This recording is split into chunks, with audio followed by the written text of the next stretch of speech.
This is awkward, but he doesn't mind. He wonders, must he keep waiting? Have Dennis go home for the signature tomorrow? All right, we're not helping you then. No problem. You don't want it? I do just say, sit tight, it'll swing by tomorrow. Leaving two baffled buddies, he heads home. After 6 months away, he is feeling all sorts of anxious. He's terrified Mom will give him the guilt trip. Lena, your Mom's got to hustle, it's not easy with 8 siblings. She's working 3 jobs just to keep the lights on. He knows he should feel guilty for not being the responsible firstborn. And how do you explain 6 months of nothing? Sitting by the window, he smokes, hears the door open, tosses the cigarette, and pulls out a coloured egg for Mom. This is something he borrowed from a rich guy during the interview. Tried to impress Mom, but it backfired. It's been 6 months. No movies. You don't even see me as a girl. And you definitely don't see me as a child. Do you think these are my bills? Mom's carrying too much weight. All her hopes are on Driss to lighten the load. He thought he could help, but surprise. Driss gets booted out. He returns to the streets, sharing fries with his old friends, silently waiting for daylight. He has no home here now. Early next day, Driss gets in a car heading to the Millionaires for documents. Staring out the window, he's totally lost about the future. Where to now? Upon entering, the butler tours Driss around the mansion, babbling about caregiver rules. But Driss just wants that rejection letter, totally not in the mood to listen. Until he wanders into the fancy bathroom and spots a bathtub that's like a hot tub for a king. Suddenly he's having second thoughts. Wait a sec. I might just stay a bit longer. The Millionaire's lounging on the bed, 2 caregivers giving him a massage. Driss suddenly thinks of that signed paper. He wants to leave, but the rich man can't bear him relying on charity. Let you try for a month.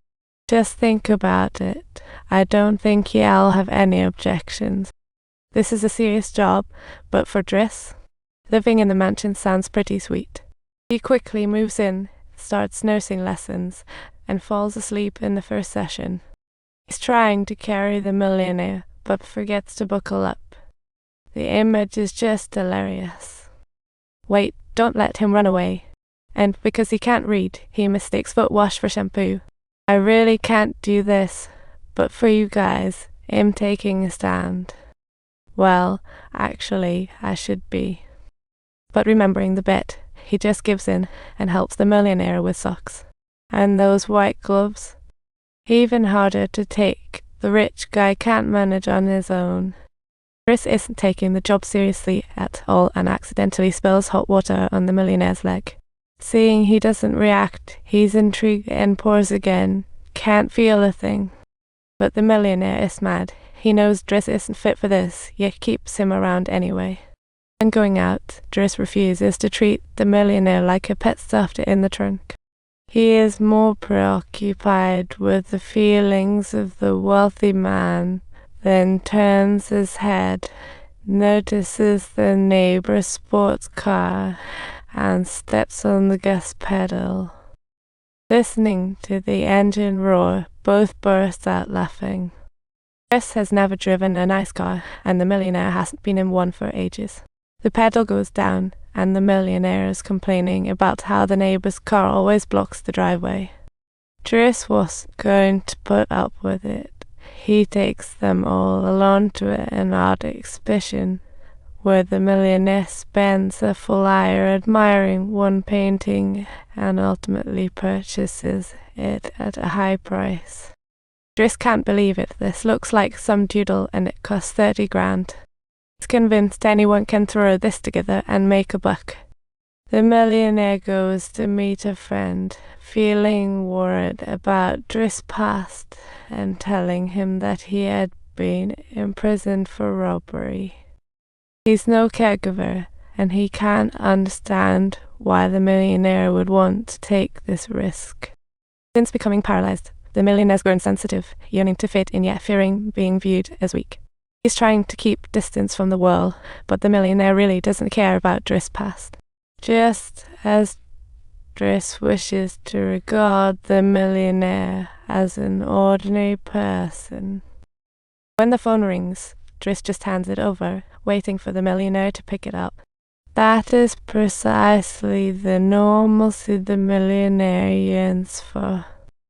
In the middle of the night, Driss hears laughter from the intercom.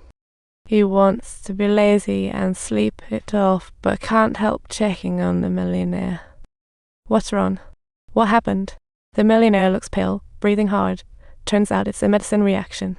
Driss gently wipes off the sweat on his forehead, trying hard to soothe him. Music starts playing, and the millionaire starts to relax. Soon enough, he's snoozing away.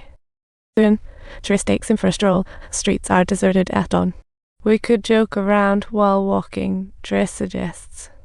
Influenced by him, the millionaire starts tossing in some cheesy jokes too. No gloom allowed in our lives, Driss declares. Lighting up, Driss dangles the smoke towards the millionaire's lips, aiming to cheer him up.